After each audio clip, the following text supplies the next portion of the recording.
वन्देऽहं श्रीगुरुश्रीयुतपदकमलं श्रीगुरुन् श्रीरूपं सागरजातं सागं रघुनाथान्वितां तं सजीवं साद्वैतं सावधूतं परिजनसहितं कृष्णचैतन्यदेवं श्रीराधाकृष्णपादां सागरशीलता श्रीविशाखावितांश्च मम ज्ञानतिमिरान्धस्य ज्ञानाञ्जनशलाकया चक्षुरुन्मीलितं येन तस्मै श्रीगुरवे नमः। नमो विष्णुपादाय कृष्णप्रेष्ठाय भूतले श्रीमते भक्तिवेदान्तस्वामिनिते नाम्ने नमस्ते सारस्वती देवे गौरवाणी प्रचारिणे निर्विशेष शून्यवादी पाश्चात्य देश तारिणे। जय श्री कृष्ण चैतन्य प्रभु नित्यानंद श्री अद्वैत शिवाचार्य गौर भक्तवृंद। हरे कृष्ण कृष्ण कृष्ण हरे हरे, हरे राम राम राम हरे हरे। तो श्री कृष्ण भक्ति शिक्षा के आज के इस कक्षा में कृष्ण कृपा मूर्ति श्री श्रीमद श्री भक्ति वेदांत प्रभुपाद द्वारा लिखे गए कृष्ण भावनामृत की प्राप्ति इस पुस्तक में से हरिकथा करेंगे। तो श्रील प्रभुपाद यहाँ इस पुस्तक का नाम कृष्ण भावनामृत की प्राप्ति यह लिख रहे हैं, अर्थात कृष्ण भावनामृत जो कि जीवों को अनंत सुख तथा अनंत आनंद प्रदान करने वाला है। प्रतिपदम पूर्ण अमृत स्वादनम। जब कोई जीव कृष्ण भक्ति में उन्नत आगे बढ़ता है तो उसको प्रत्येक पद में प्रत्येक उन्नति करने की स्थिति में उसको दिव्य आनंद अनंत सुख का अनुभूति होता है। यह जो कृष्ण भक्ति है जो कि परम आनंद और परम सुख प्रदान करने वाला है, उसको प्राप्त करने का क्या विधि है, उनकी प्राप्त करने का क्या योग्यताएं है, इन सभी विषयों को श्रील प्रभुपाद इस पुस्तक में वर्णन करते हैं। सामान्य भाषा में अगर कृष्ण भावनामृत इस शब्द का अर्थ समझा जाए तो यह वह भाव है जो वृंदावन में या ब्रज में हम सामान्य रूप से शास्त्रों में देखते हैं, और जो कि समस्त भावों में से श्रेष्ठ है। समस्त प्रकार के भगवत सेवा में श्रेष्ठ सेवा भाव है। वह भाव जिसको प्रदान करने के लिए स्वयं चैतन्य महाप्रभु इस धरातल में आए और आज से 5,500 पूर्व जीवों को वह जो भाव है, वह जो कृष्ण भाव है, उस भाव को उन्होंने प्रदान किया। अनर्पित चरिम चिरात करुण यावतीर्ण कलो समर्पयतुम उन्नत उज्ज्वल रसम स्वभक्तिम श्रेय हरिपुर सुंदर धृति कथम संदीपिता सदा हृदय वसे या सचिनंदन। यहाँ पर स्पष्ट वर्णन है कि जो चिरकाल तक अन्य किसी ने अर्थात स्वयं भगवान भी अनेक अवतार लेके आए, किंतु जिनको उन्होंने भी उस अवतारों में नहीं दिया, उन समय में नहीं दिया, वह जो भाव है, वह जो कृष्ण भक्ति है, उस भाव को चैतन्य महाप्रभु ने जो कि उन्नत उज्ज्वल रसम समस्त सेवा में से श्रेष्ठ है, समस्त भगवत भक्ति में श्रेष्ठ भक्ति है, उसको भगवान ने इस जगत में कलयुग के जीवों के लिए सरल विधि केवल नाम संकीर्तन के माध्यम से उन्होंने इस जगत में प्रकाशित किया, जीवों को प्रदान किया। यह जो भाव है, यह भाव इतना उन्नत है कि जिसमें भगवान भी भक्तों के हाथों बंध जाते हैं। तुलसी जल मात्रेना तुलस्य पुलकेन वा विक्रीणते स्वयं आत्मानं भक्तेभ्यो भक्तवत्सला। अगर कोई कृष्ण भावनामृत भावित होकर भगवान को थोड़ा सा भी तुलसी पत्र जल पुष्प आदि समर्पित करता है तो भगवान अपने आप को उस भक्तों के हाथ में बेच देते हैं।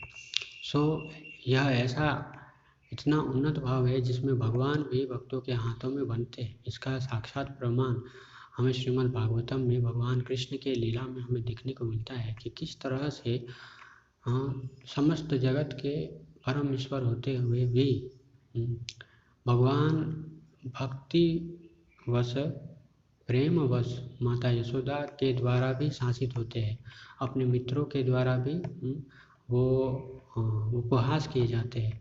अन्य प्रकार के विशिष्ट ऐसा लीला है जो इस भाव को उन्नत होने का पुष्टि करता है कि यह भाव कैसा है कि जिसमें भगवान भी अपने आप को भक्तों के समान ही रहकर अनंत दिव्य सुख का आनंद प्राप्त करते हैं। इस भाव को प्राप्त करने के लिए ही जो विशेष हमारे योग्यताएं होनी चाहिए, श्रील प्रभुपाद इस पुस्तक में उन्हीं सब विषयों का वर्णन करते हैं। इस भाव को अगर लीला के माध्यम से समझे तो एक समय जब भगवान कृष्ण अपने मुख में कुछ मिट्टी को उन्होंने डाल दिया, तो उस चीज़ को देखकर दाऊ भैया बलराम जी ने यशोदा माई को यह सूचना दिया कि कृष्ण जो है वो मिट्टी खा रहे हैं।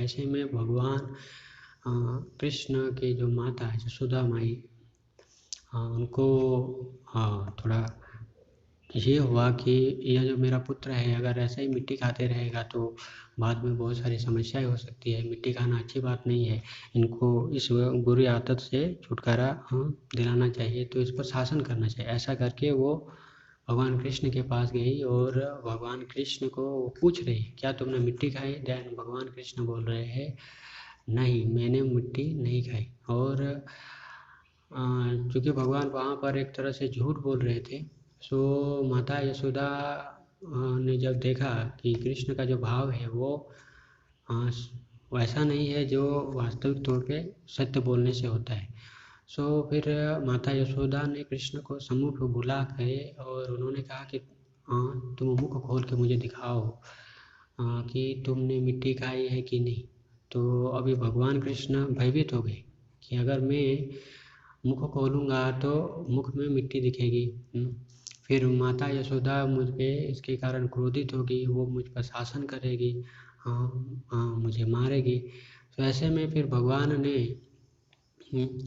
ऐसा विचित्रता अपना ऐश्वर्य भाव को प्रकाशित करते हुए उन्होंने मुख में मिट्टी की जगह पूरे ब्रह्मांड को उन्होंने दिखाया, जिसको देख के यशोदा माई भ्रमित हो गई और उनको ऐसा लगा कि उनके मन में किसी प्रकार का मोह उत्पन्न हो गया है। ऐसा विचित्र प्रकार की उसके मन में ऐसा कल्पनाएं हो रही है कि वो पूरे ब्रह्मांड को अपने बालक कृष्ण के मुख में देख रहे हैं। सो जब यहाँ हमारे आचार्यगण यह शिक्षा देते हैं कि यहाँ भगवान कृष्ण अपना पूर्ण भगवत ऐश्वर्यता को प्रकाशित कर रहे हैं यशोदा माई के सामने कि हे माता देखो, तुम एक मिट्टी को लेकर इतना चिंतित हो कि मेरा बच्चा ना मिट्टी खा लिया तो उससे उनको हानि पहुंचेगी, किंतु पूरा ब्रह्मांड ही मेरे मुख में है। तो जब मेरा पूरा ब्रह्मांड मेरे मुख में होने पर भी मेरा कुछ नहीं हो रहा है तो थोड़ा सा मिट्टी खा लेने से मेरा क्या होगा। किंतु ऐसा जो भाव है वो माता यशोदा के मन में नहीं है। माता यशोदा जो है वो यही सोच रही है कि ये मेरा बालक है, ये मेरा बच्चा है और इसके ना जाने मुख में ये सब चीज़ें मैं किस प्रकार से देख पा रही हूँ।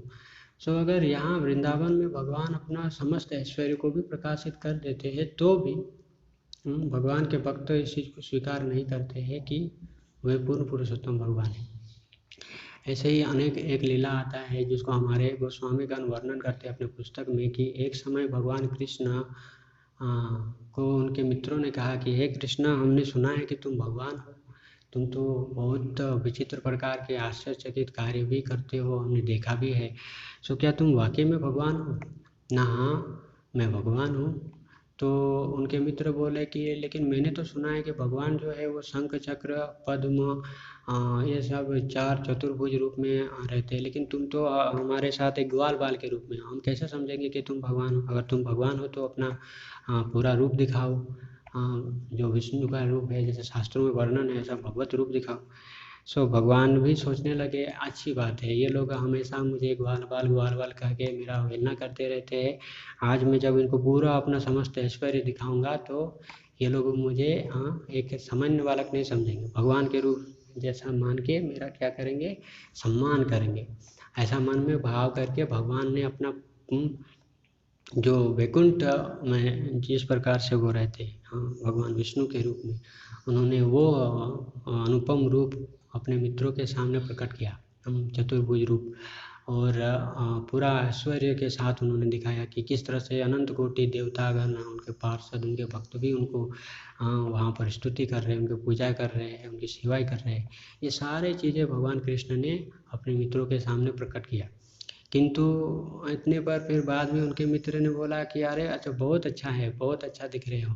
अभी वैसा ताली बजाने लगे और ताली बजा कर बोले कि अभी ठीक है, तुम वैसे जैसे थे तो वैसे आ जाओ, अभी हमारा क्या है कि हमें बछड़े लेकर और गायों को लेकर हमें घर जाना है, सो तुम जैसे थे वैसे हो जाओ। सो भगवान कृष्ण का फिर जो है मन जो है वैसा ही फिर आ गए, वो ग्वाल बाल में आ गए और फिर नॉर्मल एक सामान्य बालक के रूप में हंसते खेलते उनके मित्र उनका ये करने लगे कि वाह तुम वाकई में बहुत बड़े जादूगर हो, वाकई में ऐसे जादू करते रहो, हमें बहुत मज़ा आता है। तो ऐसा उपहास करके भगवान का क्या कि अवहेलना करते रहते हैं। तो देखिए यह ब्रज भाव है, यह है कृष्ण भावनामृत, एक ऐसा भाव जिसमें भगवान भी अगर समस्त ऐश्वर्य को भी प्रकाशित कर दे, किंतु फिर भी उनके भक्त जो है इस चीज़ को स्वीकार नहीं करते हैं कि कृष्ण जो है वो पूर्ण पुरुषोत्तम भगवान है।